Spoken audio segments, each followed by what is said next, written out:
Bonjour à tous, on se retrouve ici pour le second podcast de Discutable, donc c'est la chaîne qu'on vient de lancer. On a été extrêmement heureux de faire la dernière vidéo, et on vous l'avait promis. On l'avait promis à tout le monde, le sujet qui a été sur toutes les lèvres ces dernières semaines, qui était tout simplement celui de la CAN. Pour rappel, le Maroc s'est fait battre par le Sénégal chez lui, après un marasme. Finalement, un duel de serviettes, peut-être. Je sais pas, peut-être. Moi, de ce que j'ai vu en tout cas, les Sénégalais, si on peut le dire, les Sénégalais, surtout le gardien remplaçant du Sénégal, était véritablement attaché à ses serviettes. Il s'est fait attaquer. Véritablement, on n'avait jamais vu ça devant une CAN. Jamais vu ça. Et ça nous amène à ce sujet. La question qu'on s'est posée, c'est est-ce qu'on peut véritablement parler d'unité africaine ?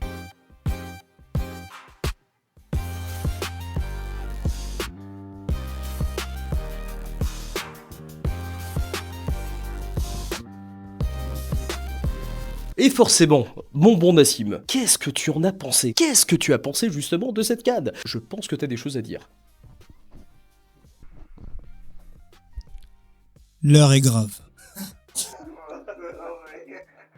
Chers amis, la Fédération marocaine de football a annoncé une pénurie de serviettes dans les vestiaires de l'équipe nationale marocaine de football.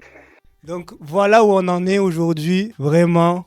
Cette finale qui a clôturé cette CAN a mis en exergue les problématiques qu'on peut voir, en tout cas pour moi, en Afrique. Je vais parler de la CAN et surtout de la finale. En fait, vous avez vu une équipe qui se plaint de l'arbitrage, qui est le Sénégal, qui sort du terrain pendant 15 minutes, comme si c'était un temps mort au basket. Et en fait, on n'a pas le droit de faire ça, c'est pas possible. Donc ça m'a gêné. Et puis même tout le long de la CAN, en fait, les équipes ou les peuples qui soutenaient leurs équipes, bien sûr, se disaient frères, se disaient voilà, on est dans une bonne ambiance. Ils disaient que tout allait bien se passer, on est fair-play l'un et les autres. Et en fait, à chaque fois qu'un match arrivait, à chaque fois qu'ils se confrontaient l'un à l'autre, eh bien, on tombait des nues. Soit on se plaignait de l'arbitrage, soit on amenait les marabouts, on faisait des équipes de marabouts et c'était les Avengers d'un pays contre les autres. Ça n'allait pas du tout. Et en fait, l'Afrique, j'ai envie de dire même nous, parce que moi, je suis d'origine africaine, donc ça me touche aussi. On se ridiculise quand on fait ça. Pour moi. Alors, bien sûr, il y a eu de belles choses, de belles infrastructures. Le Maroc, bravo pour, en tout cas, toute la logistique autour, c'est-à-dire les transports, l'infrastructure et tout. Mais malheureusement, l'organisation, pour moi, est à l'image d'un certain problème en Afrique dont on parlera. Eh ben écoute Nassim, dans le fond, je suis foncièrement d'accord avec toi, parce qu'on s'est retrouvé avec finalement une Coupe d'Afrique des Nations qui était, certes, bien organisée dans sa structure, bien organisée dans ses stades. Et d'ailleurs, bon, ça c'est juste pour la petite histoire, on était partis au Maroc, avec Nassim justement, à peu près un mois avant l'organisation. On avait vu tous les progrès qui avaient été faits par ce pays, dans le sens où Nassim y avait vécu, m'avait expliqué comment c'était avant, comment c'était aujourd'hui, mais pour autant, il y a pas mal de choses qui m'ont posé problème. Les stades vides. Les stades étaient complètement vides. Bon, c'est pas si grave, on est habitué avec la CAN. C'est vrai que les stades sont plutôt vides de manière générale. Et d'ailleurs, je me demande toujours pourquoi. Tu vois, peut-être le prix des billets par rapport au pouvoir d'achat, je ne sais pas. Mais à côté de ça, il y a eu peut-être les plus gros affrontements que j'ai pu voir entre peuples au sein de cette CAN, avec des insinuations racistes, des insinuations directes, des appels quasiment à la guerre. Et c'était quand même assez dingue. Et toi alors, qu'est-ce que t'en as pensé, Philippe ? Moi, ce que j'en pense, c'est que plutôt qu'un phénomène qui soit consubstantiel à l'Afrique, c'est une manifestation d'un problème qu'on a aujourd'hui. Premièrement, il y a un repli identitaire qui est un phénomène généralisé. Et le deuxième phénomène, c'est cette montée en fait de la violence, en fait, que ce soit verbale ou physique, toujours dû à ce repli identitaire, et que tout ça est amplifié par les réseaux sociaux. Il n'y a qu'à regarder le comportement des États-Unis. Donc pour moi, c'est complètement dans l'air du temps. La deuxième chose, c'est que quand on parle de solidarité africaine, quand tu t'interroges sur le fait que est-ce que ça a déjà existé, c'est une vraie question. On partage beaucoup plus, on échange beaucoup plus, on voit comment on vibre. Peut-être que c'était un doux rêve qui était nourri par le fait que finalement on ne communiquait pas assez. Et maintenant, le fait qu'on vive ensemble plusieurs raisons, ça fait ressortir des choses. Mais on ne devrait pas en rester à la désillusion, tu vois. C'est pas parce que ça s'est passé comme ça s'est passé là qu'on devrait se dire il y a aucun espoir. Il faut acter du constat, mais à partir de là, qu'est-ce qu'on peut faire? C'est ça plutôt que moi j'aimerais mettre en lumière. Mais déjà, faire le constat, c'est un pas en avant important. Et moi, je trouve que justement, on ne fait jamais le constat. Jamais on fait le constat. Tout le temps, on se replie justement sur le fait qu'on est frères, que tout se passe bien, qu'on est solidaire, qu'on a le cœur. Mais en fait, le cœur, c'est bien de l'avoir. Tu disais, Philippe, très justement, que oui, il y a un repli identitaire dans le monde, c'est vrai. Sauf qu'en Afrique particulièrement, on se targue de choses. Et puis après, pour moi, on ne va pas au bout de ces choses. C'est-à-dire qu'on se targue d'être frères, et puis après, on rentre au vestiaire 15 minutes parce qu'on n'est pas d'accord avec l'arbitre, et on veut voler la serviette de notre frère. Alors, c'est pas grave de voler la serviette de son frère, mais au bout d'un moment, s'il vous plaît, non, mais au bout d'un moment. Et donc, en fait, c'est ça qui me gêne. Et pour aller plus loin, pour moi, c'est symptomatique de certaines problématiques africaines, c'est que souvent, on se voile la face, en fait. Et on ne regarde pas les responsabilités qu'on peut avoir. C'est-à-dire que oui, on peut mal jouer, donc c'est pas que l'arbitre, c'est nous, on a mal joué. Oui, on peut avoir de l'animosité face à son adversaire et l'assumer au final, parce que c'est ça le foot. Donc en fait, il faut assumer ses responsabilités au lieu de toujours se dire oui, nous on a le cœur, nous on est solidaires, et après derrière au final ça ne suit pas. Regardez la redistribution des richesses dans les pays africains. Moi je connais plutôt le Maghreb, j'ai vécu 1 an au Maroc, elle n'est pas exemplaire la redistribution des richesses, d'accord? Pourtant ils crient haut et fort que ce sont les plus solidaires du monde, et en même temps vous allez me dire oui, mais c'est un pays pauvre, ça se compare pas aux pays riches, etc. C'est vrai d'une certaine partie, mais en même temps, il y a des très riches dans ces pays-là et de très très pauvres. Donc il y a vraiment un problème. Pareil pour l'éducation. Il y a des écoles privées très chères où ils ont une bonne éducation, et les écoles publiques sont complètement délaissées. Donc voilà, pour moi, le jour où on acceptera la critique, on évoluera. Parce que c'est en acceptant la critique qu'on prend ses responsabilités et qu'on prend des dispositions pour évoluer. Et là, pour le coup, encore une fois, là, je te rejoins totalement. Pour l'avoir vu, dans ces pays-là, de manière générale, il y a des élites extrêmement fortunées et un peuple qui, finalement, souffre véritablement. On part du principe, et surtout durant cette CAN et les précédentes, que le foot était véritablement l'opium du peuple, qu'elle était là pour masquer l'entièreté des problèmes qui pouvaient subsister au sein de ces pays. On a pu le voir, par exemple, avec le Cameroun, la sélection camerounaise, dont d'ailleurs t'es originaire, Philippe, d'après ce qu'on m'a dit. Me semble-t-il. Avec... Eh oui. Avec, justement, les minorités anglophones qui protestaient, et pourtant une CAN qui a été jouée et célébrée, plus ou moins, selon les résultats, qui n'ont pas été fameux, hein, Philippe. Mais, eh oui, je sais, je suis un petit peu dur avec lui. Mais ces minorités-là ont été totalement effacées. Véritablement, le foot au sein de l'Afrique est là pour... Enfin, c'est véritablement l'impression que j'ai, et ensuite, je te demanderai ton avis à toi, Philippe, pour masquer totalement l'entièreté des problèmes qui peuvent subsister au sein de ces pays. On l'a vu par exemple avec la sélection algérienne qui s'est fait éliminer par le Nigeria, qui a crié contre l'arbitrage, qui a crié contre une espèce de malédiction qui aurait été frappée directement sur cette sélection, ou d'autres sélections.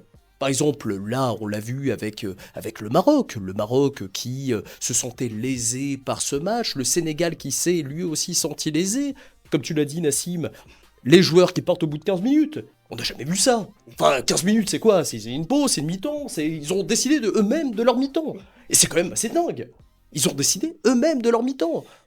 Et on se retrouve aujourd'hui avec ces problèmes qui sont finalement liés totalement aux États africains, qui sont balayés sous le tapis de par le football, qui est encore une fois, selon moi en tout cas, l'opium du peuple. Et pourtant j'adore le football, comme quoi j'adore l'opium, en tout cas du moins cet opium-là. Et c'est la question que j'ai envie de te poser, Philippe. Qu'est-ce que t'en penses, toi? Qu'est-ce que tu penses, justement, du pouvoir du football afin d'atténuer, ou du moins de ranger sous le tapis l'entièreté des problèmes inhérents aux nations africaines? Déjà, ça rejoint un peu la problématique.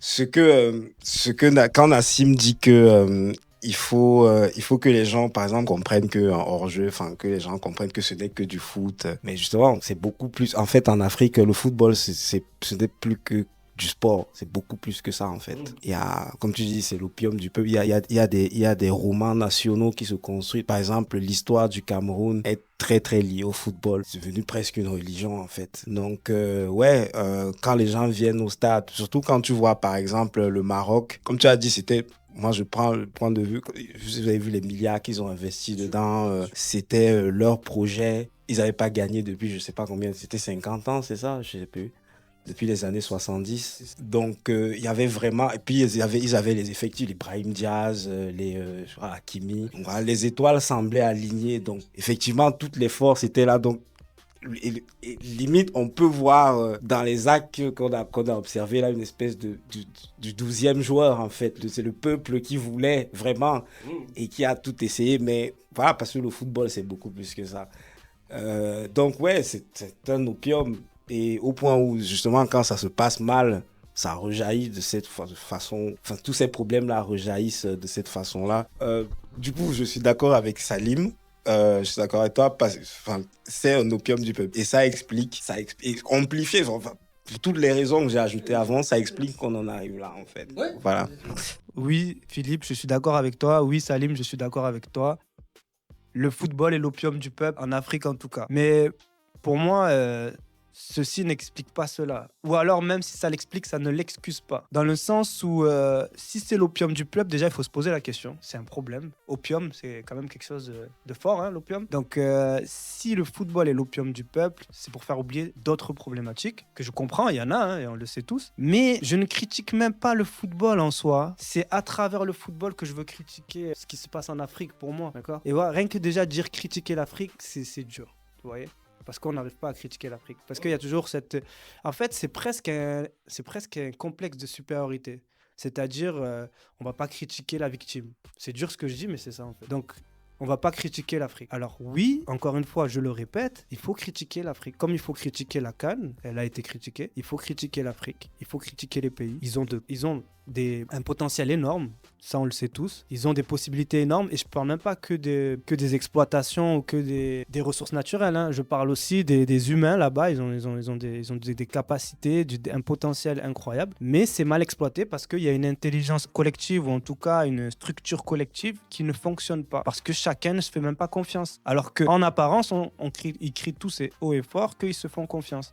Et on a pu le voir ici à la CAN que non, c'était pas le cas, ils se font pas confiance. Et moi, j'ai vécu 1 an au Maroc et je sais qu'ils ne se font pas confiance. Exemple, moi j'ai eu des soucis, par exemple, avec mon bailleur. En fait, il devait me rendre ma caution. Il n'a pas voulu me rendre ma caution. On a négocié. Il m'a rendu finalement la moitié de la caution.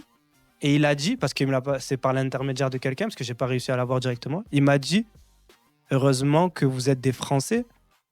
Parce que si vous aviez été des Marocains, je ne vous aurais même pas rendu la caution. J'aurais même pas rendu un petit peu de caution.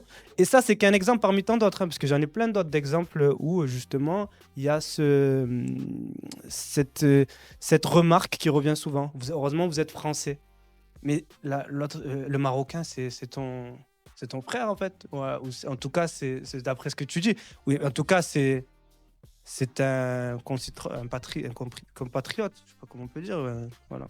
Là, pour le coup, j'ai pu le remarquer, ne serait-ce que Maroc. Rappelle-toi simplement, quand on se baladait au Maroc, il y avait une véritable différence entre le moment où ils pensaient qu'on pouvait être marocain et le moment où ils savaient qu'on était français. On n'était pas du tout traités de la même manière. Mais véritablement pas traités de la même manière. Le Marocain est traité d'une manière convenable. Le Français est extrêmement bien traité. Donc c'est vrai qu'il y a, en l'occurrence, un véritable complexe d'une certaine manière, comme tu l'as dit d'ailleurs, d'infériorité qui peut exister. Et c'est dommage au sein des nations africaines, ou du moins selon moi, que ce complexe perdure. Parce que, tout simplement, au sein de l'échelle mondiale, je pense que ces nations n'ont rien à prouver. À côté de ça, on se retrouve avec justement le message global qui est celui de l'Afrique frère, l'Afrique du Nord, l'Afrique subsaharienne, l'Afrique du Sud, tout le monde est frère, le panafricanisme, un grand continent, un seul peuple. Sauf que la CAN a été véritablement un synthétiseur de l'entièreté des défaillances et finalement des antagonismes qui existent entre Africains. Je vais vous donner un exemple. Ma sœur est partie en Algérie récemment et elle revenait le jour de la finale de la CAN. Tout l'aéroport d'Alger, véritablement tout l'aéroport d'Alger, a fêté la défaite du Maroc. Tout l'aéroport d'Alger. Donc ça montre véritablement une désunion totale entre ces peuples qui est, encore une fois, symbolisée par les messages, la dureté des propos qui ont été faits et donnés durant cette CAN. Et la question que j'ai envie de te poser, Philippe, finalement, c'est comment l'Afrique peut-elle s'en sortir? Et c'est la question que j'ai envie de te poser. Le problème, c'est que si on va sur ce terrain-là, de dire oui, heureusement que je suis marocain et tout, et qu'on va dans les divisions, je peux vous garantir que, y compris dans les pays internes même, il y a ce genre de division. Ouais. Ça veut dire, dans mon propre pays, on va te dire, si tu avais, heureusement que tu es français, si tu avais été de cette même tribu, dans le même pays, ça allait être un problème. Ça allait être un problème. Donc, non, mais ce que je veux dire, c'est que c'est pas inter-pays. Enfin, ça peut même être intra-pays. Oui, c'est intra. Et les raisons pour ça, on les connaît. C'est que les frontières entre les pays, c'est pas nous qui les avons décidées. Avant, on était c'était une toute autre structure. Donc, effectivement, si on voit ça de ce point de vue de nationalité, ça s'explique. Et on n'est pas parti pour gagner, en fait. On est passé des structures qu'on avait avant. Effectivement, bon, après, ça a toujours changé. Il y a eu des grands empires, il y a eu des petites communautés, mais aujourd'hui, on a des pays. Mais au-dessus de ces pays, il y a des communautés d'États. Par exemple, il y a la CEMAC, il y a la CEDEAO, vous avez des communautés. Enfin, en gros, ce que je veux dire, c'est qu'il y a des initiatives. Et ces communautés-là créent des programmes d'échange, d'études. Enfin, ce que je veux dire, c'est qu'il y a des institutions qui sont là, en fait, pour travailler sur cet échange entre les différents pays et justement pour favoriser l'acceptation et ces trucs. Et aujourd'hui, c'est des organisations qui sont justement mises en défaut, en péril. Et justement, c'est peut-être aussi ça qui explique ce qu'on observe. Quand je vois que je parle de la CEMAC, de la CEDEAO, mais je parle ça parce que l'ONU a récemment émis un signal d'alerte. Ils vont probablement être en faillite d'ici juillet. Oui, et si l'ONU est en faillite, en fait, c'est le début de la fin pour toutes ces organisations-là. Et donc, ces organisations-là qui étaient là pour garantir justement cette cohésion-là, peut-être c'est le fait du coup qu'elles sont en train de disparaître qui favorise aussi ça, et que si on au contraire, si on les renforce, ça sera une bonne base en fait pour changer les choses. Je sais pas. En tout cas, moi, c'est la solution concrète que je propose. C'est les systèmes qui sont là, les renforcer. Et les rendre un peu plus présents et peut-être leur donnant plus de budget et plus de gens compétents. Je pense que c'est déjà un bon début, en fait. Bref. Donc, si je comprends bien au final, ce que tu nous dis, c'est l'arrêt finalement des nationalismes, dans le terme premier, simplement les nations, l'émergence de nations, et plutôt des structures supra-étatiques qui permettraient de gérer ces États, si je comprends bien, du moins. Garantir, par exemple, les flux, l'immigration, par exemple, qui est un problème endémique en Europe, mais aussi en Afrique. Les gens partent de l'Afrique et ils traversent, donc ils traversent tous ces pays-là. Donc c'est un problème, mais souvent dans le lot, tu as des gens qui peuvent y aller normal par des échanges universitaires, même par des offres d'emploi, parce qu'on cherche des gens pour le BTP et tout. Mais comme peut-être le dialogue entre des structures étatiques n'existe pas parce qu'il n'y a pas d'organisation, il n'y a même pas parfois de représentation diplomatique, on privilégie le passage en force. Et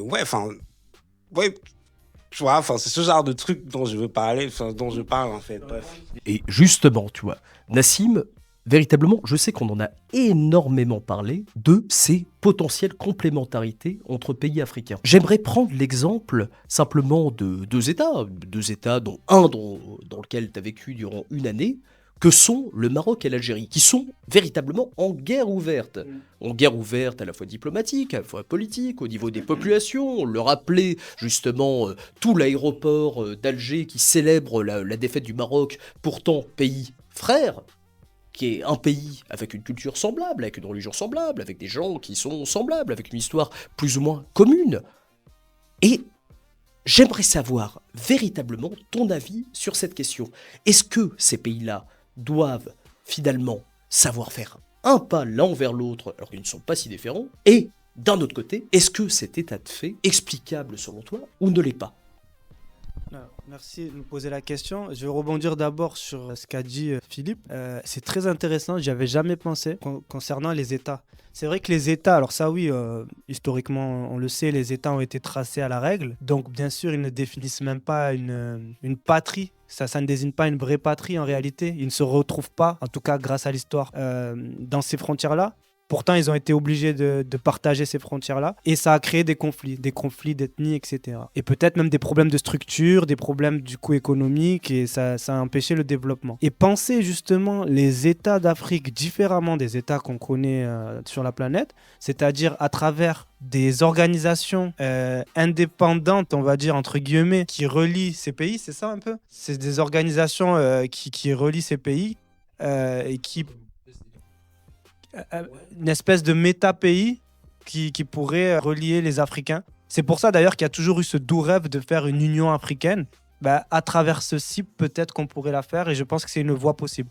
Je ne nie pas la difficulté de l'histoire africaine et de la difficulté de pouvoir se mettre en avant. Mais voilà, moi ce que je pointais du doigt, c'est qu'il faut savoir se critiquer si on veut avancer. Ça, c'était mon point. Et justement, avec l'Algérie et le Maroc, pareil, ils se disent frères. Et après, on voit ce qui se passe entre eux. Ils font partie des pays les plus... C'est comme la Corée du Sud, la Corée du Nord, là. Ils font partie des pays qui sont le plus en froid géopolitiquement que je connaisse, malheureusement. Et en plus, c'est vraiment un cas d'école, eux deux, parce que ces deux économies sont complémentaires. L'Algérie a le pétrole, l'énergie. Le Maroc en a besoin. Ils sont juste à la frontière. L'Algérie a besoin de l'agriculture du Maroc, comme les tomates, etc. Là où le Maroc excelle. Sauf que pareil, ouais. Les services aussi. En fait, il y a des compétences au Maroc qu'il n'y a pas en Algérie. Il y a des compétences en Algérie qu'il n'y a pas au Maroc. Et vous donne un exemple. Quand les Algériens veulent acheter des tomates, au lieu de les acheter aux Marocains pour très peu cher, ils vont les acheter aux Italiens. Mais les Italiens, ils ont acheté ces tomates à qui? Aux Marocains. Donc en fait, ils font une boucle qui sert à rien, quoi. Voilà. Bon. Par rapport juste à l'Algérie et au Maroc, et c'est véritablement la question que j'ai envie de vous poser, ne serait-ce pas les pays les plus semblables, les plus finalement liés au niveau de leur histoire, au niveau de leur culture, qui sont finalement le plus voués à se détester, à rentrer en compétition directement et finalement à se haïr? C'est le problème pour moi avec les conflits idéologiques, c'est que avec le côté idéologique des conflits, c'est que ça se perpétue de génération en génération en fait. C'est très difficile de savoir quand est-ce qu'il va y avoir un shift dans la mentalité des gens et pourquoi il va y avoir un shift. Mais je pense que ça peut être favorisé que par le dialogue et l'acceptation réciproque. Et puis à un moment, il y aura un déclic. Donc moi, c'est ce que je favorise toujours. De toute façon, je favorise toujours aller vers autrui, ne pas avoir anti-repli. Donc voilà, c'était juste un petit commentaire et peut-être, je sais pas si c'est une conclusion ou bref. Très sincèrement, ce commentaire, on l'entend totalement. Et finalement, c'est un beau message d'espérance. Voilà. C'est selon toi et selon beaucoup de monde, c'est de par l'entraide, de par le dialogue, que tout peut potentiellement s'arranger. Je dis pas que ça va s'arranger parce que ce serait naïf au possible de le penser, mais du moins on partirait potentiellement vers une marche de résolution de potentiels conflits qui pourraient arriver. Donc durant cette vidéo, on a essayé de retracer véritablement le problème qui était symbolisé par la Coupe d'Afrique des Nations en Afrique, et on a essayé véritablement de synthétiser et de voir ce pourquoi ce problème existait. On s'est rendu compte au final que ce problème n'était pas uniquement lié au domaine du football, mais qu'il représentait véritablement un mal propre et inhérent aux nations africaines qu'il leur faudra dépasser pour pouvoir s'élever. On a essayé durant cette vidéo de donner des réponses et surtout on a essayé d'être un motif d'espoir pour la suite. Je vous remercie énormément de nous avoir regardés et suivez la chaîne, une prochaine vidéo arrivera sous peu. Salut. Bisous. C'est pas mal la conclusion ou pas? Oui. Et la question que j'ai envie de te poser, Philippe, finalement, c'est comment l'Afrique peut-elle s'en sortir? Comment est-ce qu'elle peut le faire? Comment est-ce qu'elle peut faire? Et c'est la question que j'ai envie de te poser. Alors, non mais C'est discutable. C'est discutable. Bisous.